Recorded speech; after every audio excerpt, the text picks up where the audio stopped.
adanya sistem pondok, dalam pasal 5 Asas Taman Siswa telah diterangkan bahwa kita seringkali tertipu oleh keadaan dan keperluan asing yang membuat mahalnya hidup kita. Sistem pengajaran secara Eropa itulah suatu contoh yang terang. Kalau anggaran belanja untuk mengadakan dan memelihara sebuah sekolah rendah (SR) umpamanya dipergunakan menurut sistem nasional, boleh kita percaya biaya buat satu sekolah rendah itu akan cukup untuk mendirikan dan memelihara sedikitnya 5 rumah sekolah yang sepadan dengan sekolah rendah model Eropa.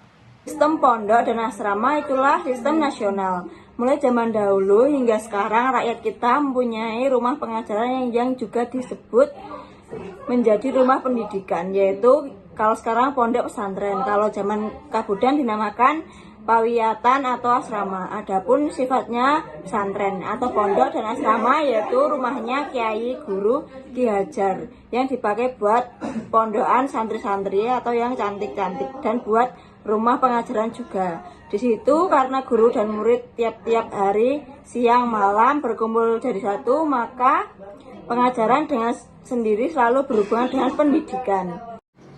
Dasar-dasar pondok dan asrama taman siswa. A. Asas kemerdekaan diri. Yang pertama, segala kehendak dan perbuatanmu haruslah kamu pikir-pikirkan dan rasa-rasakan. Yang kedua, segala tenagamu haruslah sesuai dengan maksud dan tujuan.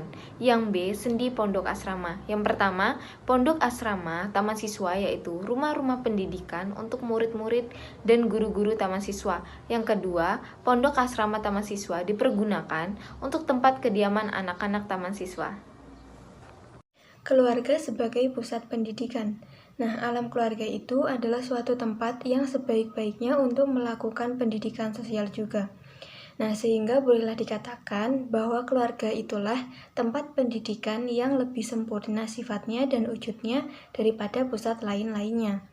Nah, untuk melangsungkan pendidikan ke arah kecerdasan budi pekerti, yaitu pembentukan watak individu dan sebagai persediaan hidup kemasyarakatan.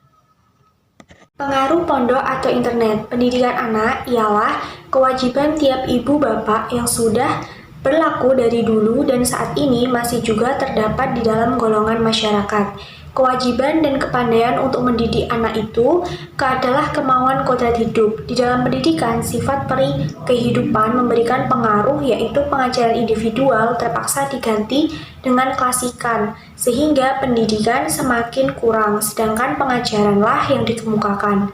Saat ini banyak orang menggunakan internet yang berpengaruh dalam kehidupan anak-anak baik positif maupun negatif. Orang tua yang hendak menyekolahkan anaknya ke pondok harus mencari pondok yang berdiri di bawah pengawasan ahli pendidikan. Pondokan yang baik bagi anak sekolah ialah pondokan yang dianggap sebagai anggota keluarga yang memiliki aliran hidup yang baik bagi anak-anaknya. Pendidikan dalam keluarga merupakan hal fundamental atau dasar dari pendidikan anak selanjutnya. Artinya, hasil-hasil pendidikan yang diperoleh anak dalam keluarga menentukan pendidikan anak itu selanjutnya, baik di sekolah maupun dalam masyarakat. Dalam konsep pendidikan keluarga, kecerdasan bukanlah hal yang utama dalam pendidikan. Akan tetapi, bagaimana peserta didik memiliki budi pekerti yang mulia, sehingga peserta didik yang nantinya menjadi orang cerdas tidak akan menyalahgunakan kecerdasannya untuk merugikan orang lain. Pengaruh keluarga itu terus-menerus dialami oleh anak-anak, lebih-lebih dalam waktu Gefolie periode atau masa pekah, yaitu antara umur 3,5 tahun sampai dengan 7 tahun. Menurut Ki Hajar Dewantara, budi pekerti merupakan perpaduan antara gerak, pikiran, perasaan, dan kehendak atau kemauan, sehingga menimbulkan tenaga. Selanjutnya di sini saya akan menjelaskan mengenai hidup tenaga sebagai sendi persatuan. Segala peraturan harus disandarkan pada hidup kekeluargaan. Artinya di sini kita boleh membuat peraturan, tetapi peraturan tersebut tidak boleh seperti mesin. Artinya tidak boleh semena-mena. Jadi kita harus mementingkan unsur kekeluargaan, bukan seenak kita sendiri. Pengajaran bahasa. Dengan mempelajari bahasa sendiri kita dapat basis yang sekodrat untuk berdiri sebagai anggota dari masyarakat kemanusiaan. Sedang pengajaran bahasa asing memberi kesempatan kepada kita untuk menambah kekayaan budi kebangsaan dengan beberapa nilai kebatinan dari bangsa bangsa lain, yang masing-masing mempunyai benda jiwa sendiri-sendiri yang khusus. Haruslah kita selalu ingat bahwa ilmu dan pengetahuan yaitu benda hidupnya manusia, tidak diturunkan rata sedunia. Akan tetapi seperti tumbuhnya macam-macam tanaman, tiap-tiap negeri dan bangsa dikaruniai sendiri-sendiri oleh Tuhan dengan ilmu dan pengetahuan yang khusus. Huruf Latin itulah huruf internasional. Tentang pendidikan, huruf Latin untuk menulis bahasa Jawa adalah menjadi suatu soal yang hangat di dalam masyarakat Jawa. Yang pertama kali ketika SK Harian Setia-Tama mengganti huruf Jawa dengan huruf Latin. Hebatlah kritik daripada pihak yang tidak setuju. Orang mengira bahwa Setia-Tama berniat akan menghilangkan atau mematikan huruf Jawa. Bahkan ada yang menyangka bahwa penulis ini juga turut-turut hendak membunuh kebudayaan sastra Jawa itu. Pengajaran bahasa yang rasional. Segala pengajaran itu menurut ilmu pendidikan harus dilakukan dengan metode, yakni dengan laku atau cara yang tetap dan teratur. Adapun maksudnya memakai metode yaitu agar anak-anak di dalam belajar itu mendapatkan kemajuan yang baik. Sedangkan syarat-syarat mengajar sedapat-dapatnya memudahkan dan mencepatkan belajarnya. Maksud semua metode yang berdasarkan ketiga kepentingan tadi, yakni cepat, mudah, baik, bolehlah kita samakan dengan lakunya seorang pedagang yang juga dengan ketiga macam jalan itu hendak memajukan perusahaannya, agar ia dengan tenaga yang sekecil-kecilnya mendapat untung yang sebesar-besarnya. Hanya bahasa Indonesia berhak menjadi bahasa persatuan. Ini untuk membuktikan bahwa tiap-tiap bahasa yang masih terpelihara tak boleh dan tak mungkin dimatikan hanya untuk Indonesia. Harus kita ketahui bahwa baik berdasarkan kenegaraan maupun kebudayaan, bahagia-bahagianya itu mulai dahulu kala hingga kini senantiasa ada pertalian pengalaman bersama. Yang kedua, soal menulis bahasa Jawa dengan huruf Jawa dan Latin. Seperti diketahui bahwa Leerplan untuk Volksskolen SR 3 tahun, untuk tahun yang pertama, anak-anak dipelajari menulis bahasa Jawa dengan huruf Jawa. Soal bahasa di dalam taman siswa.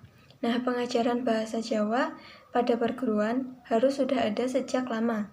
Nah, adanya permusyawaratan yang jitu untuk mendapatkan ketetapan-ketetapan yang perlu guna memperbaiki pengajaran bahasa Jawa, khususnya di daerah Jawa. Nah, selanjutnya soal pelajaran bahasa Jerman.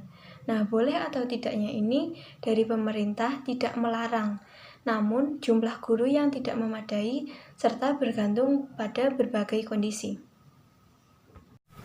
Soal bahasa dan peranan bahasa. Soal bahasa adalah suatu masalah yang amat penting di dalam pembangunan negara kita untuk masa sekarang dan masa yang akan datang.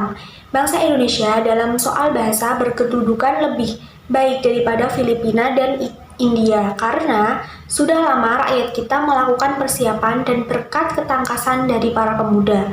Di dalam hidup manusia, bahasa memiliki kedudukan dan peranan yang sangat penting, yaitu bahasa sebagai alat untuk melahirkan gerak-gerik batin manusia, sebagai tempat perimpanan nilai kebatinan dan syarat kedaulatan dan tali persatuan. Maka dari itu, soal bahasa dan peranan bahasa sangat perlu dikembangkan dengan baik agar tercapainya tujuan pembangunan negara kita, salah satunya dalam dunia pendidikan.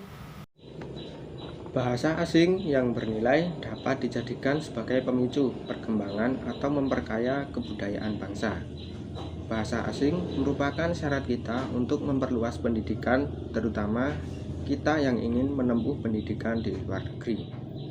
Namun, dalam penerapan bahasa asing hendaknya 1. Jangan berlebihan dalam menggunakan karena dapat menggantikan budaya bangsa kita sendiri.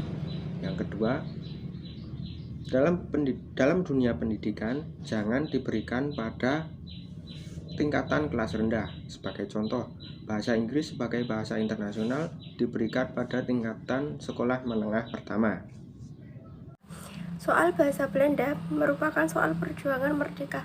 Kalimat ini saya anggap perlu untuk menginsyafi bahwa tuduhan-tuduhan dari mereka yang menerima bahasa Belanda seolah-olah golongan menolak bahasa Belanda hanya memakai dasar semantik. Sebetulnya kurang tepat, sebab di mana ada pergerakan, disitulah dengan sendirinya sementasi terpakai.